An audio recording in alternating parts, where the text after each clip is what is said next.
Europe 1, bonjour, il est 8h. Europe 1 matin. 6h, 9h, Sébastien Le Belzic. Et à la une de l'actualité aujourd'hui, 7000 athlètes qui défilent, plus de 300 000 spectateurs. La cérémonie d'ouverture des JO, c'est ce soir. Céline Dion, Lady Gaga ou encore Juliette Armanet doivent se produire ce soir. Les détails dès le début de ce journal avec Marie Jiquel. Une cérémonie XXL qui va se dérouler sous étroite surveillance avec près de 60 000 forces de l'ordre mobilisées. Les quais de Seine ont été minutieusement fouillés pour écarter tout danger. Et puis ils sont de retour dans les stations essence, les pompistes. Reportage dans le nord de Maximilien Carlier. Et puis dans un instant à 8h10, l'invité de la grande interview Europe 1 CNews, Élodie Huchard, reçoit le président du Conseil régional de Provence-Alpes-Côte d'Azur, Renaud Muselier. Europe 1. Il est 8h, c'est l'heure du journal. Émilie Dez, bonjour Émilie. Bonjour Sébastien, bonjour à tous. Un show hors norme de près de 4 heures. C'est à 19h30 ce soir que vont officiellement débuter les Jeux Olympiques avec la cérémonie d'ouverture qui se produira ce soir. Des noms de stars circulent, Céline Dion, Lady Gaga ou encore Juliette Armanet. Mais rien ne sera dévoilé officiellement avant ce soir. Marie Jiquel, on en sait un peu plus tout de même sur le programme de la cérémonie. Édith Piaf, Charles Aznavour,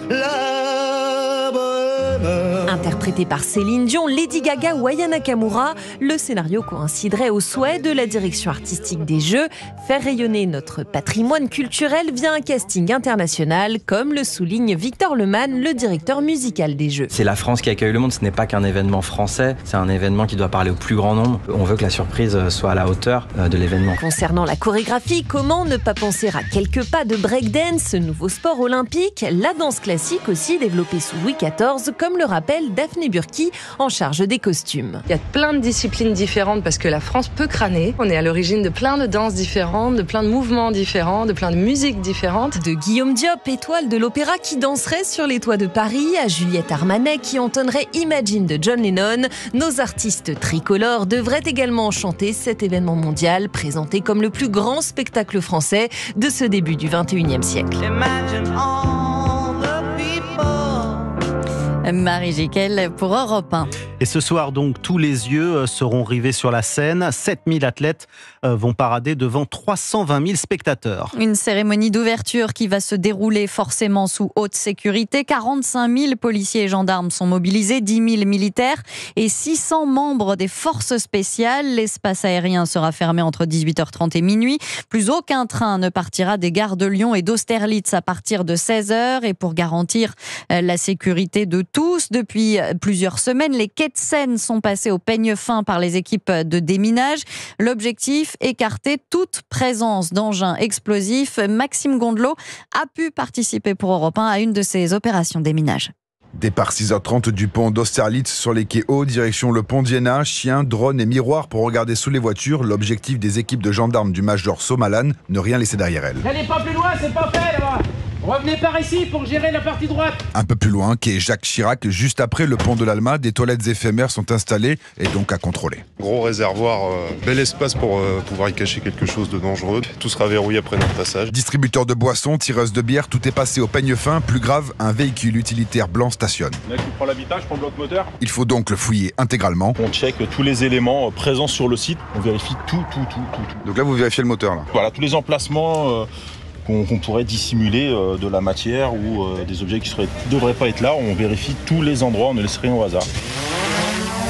Pas de vent, espace dégagé, des conditions idéales pour faire voler les drones. Le but, Il y a des zones auxquelles ils ne sont pas avoir accès, donc comme des toiles de tente, les toits des Algeco. Donc c'est ces zones-là qu'on va faire avec le drone. chaque centimètre carré est scruté. En 2 heures, les 20 gendarmes n'auront parcouru que 800 mètres pour blanchir, c'est-à-dire dans leur jargon, sécuriser totalement le site. Maxime Gondelot. Et un conseil, évitez la voiture aujourd'hui. La journée est classée noire en Ile-de-France. Si vous partez en vacances, mieux vaut prévoir un départ avant 10h, prévient la préfecture de police.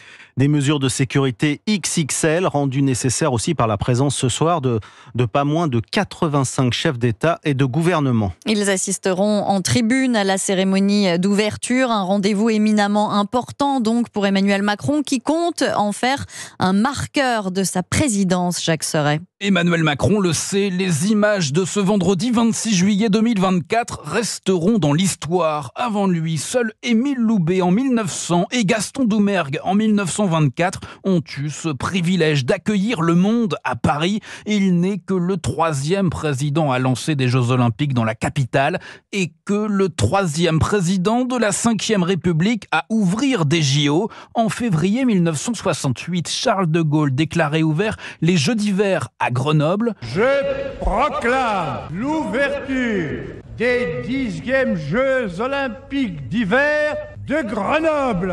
24 ans plus tard, en 1992, François Mitterrand prononçait la même formule à Albertville. Je proclame l'ouverture des Jeux Olympiques d'Albertville. Emmanuel Macron marchera ce soir dans leurs pas. Depuis son accession au pouvoir, le président a toujours soutenu l'organisation de ces Jeux.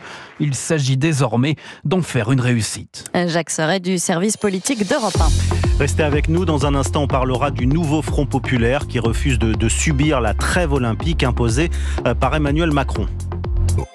Europe 1 matin. 6h, 9h. Sébastien Lebelzik. Et il est 8h07 sur Europe 1, la suite du journal Émilie Dez.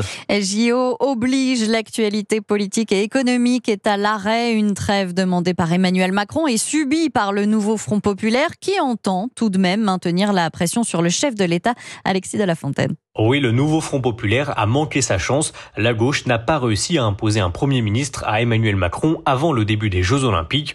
La faute aux 16 jours de négociations pour trouver un candidat. Fabien Roussel, le patron du Parti communiste, le reconnaît. Il faudra maintenant attendre la rentrée. Mais la France insoumise ne compte pas laisser le champ libre à Emmanuel Macron pour autant et annonce la création d'une commission d'enquête sur l'organisation des Jeux Olympiques. Le parti de Jean-Luc Mélenchon veut dénoncer, je cite, l'expulsion des sans-abri, le non-respect du droit du travail ou encore les dégâts écologiques causés par les décisions d'Emmanuel Macron. C'est la goutte de trop pour certains socialistes comme Carole Delga. Les violentes sorties de la France insoumise sacrifient l'émergence d'une gauche progressiste, dénonce-t-elle. Le courant de François Hollande demande même un vote des adhérents pour décider si le PS doit quitter ou non le nouveau Front populaire. Alexis de la Fontaine pour Europe 1. Aux États-Unis maintenant, Kamala Harris se dit prête à débattre avec Donald Trump. Le candidat républicain en revanche temporise. Il juge inopportun de débattre avec Kamala Harris tant qu'elle ne sera pas officiellement désignée candidate à la présidentielle de novembre par le Parti démocrate. Kamala Harris, qui a rencontré hier le Premier ministre israélien, elle a promis de ne pas rester silencieuse face aux souffrances des civils. Elle a insisté auprès de Benyamin Netanyahou sur la nécessité de conclure un accord de paix sans tarder à Gaza. En France, une cellule de crise a été mise en place en Isère après un important éboulement près de Rovon. Un éboulement rocheux de grande ampleur survenu hier soir en bordure d'une route départementale. Aucune victime ni aucun disparu n'a été signalé à ce stade. Et puis vous allez peut-être les voir sur la route de vos vacances. Les pompistes font leur retour. Un métier totalement disparu depuis les années 80. Certains ont été embauchés cette année. Illustration dans le Nord à la chapelle d'Armentières avec Maximilien Carlier. Bonjour monsieur, nouveau service à la pompe de Total, qu'est-ce que je peux vous servir? Le sourire d'Evie, pompiste depuis 4 mois, gilet jaune sur le dos et gants noirs pour faire le plein d'essence. De l'Excellium? Oui, gasoil Excellium. Je trouve que c'est pas mal, on revient aux anciennes coutumes. Comme le prix du carburant est très élevé maintenant, quelque part, c'est logique. D'avoir une relation avec le pompiste, surtout quand on roule beaucoup et qu'on fait en moyenne 2 pleins par semaine. Ça permet de dialoguer parce que quand on est sur la route, c'est toujours pareil. On est seul dans la voiture, donc c'est bien. Je trouve que c'est bien. Un service gratuit, mais des pourboires, il y en a bien sûr quelques-uns, admet la pompiste. Des clients plutôt satisfaits, surpris également, car plus habitués.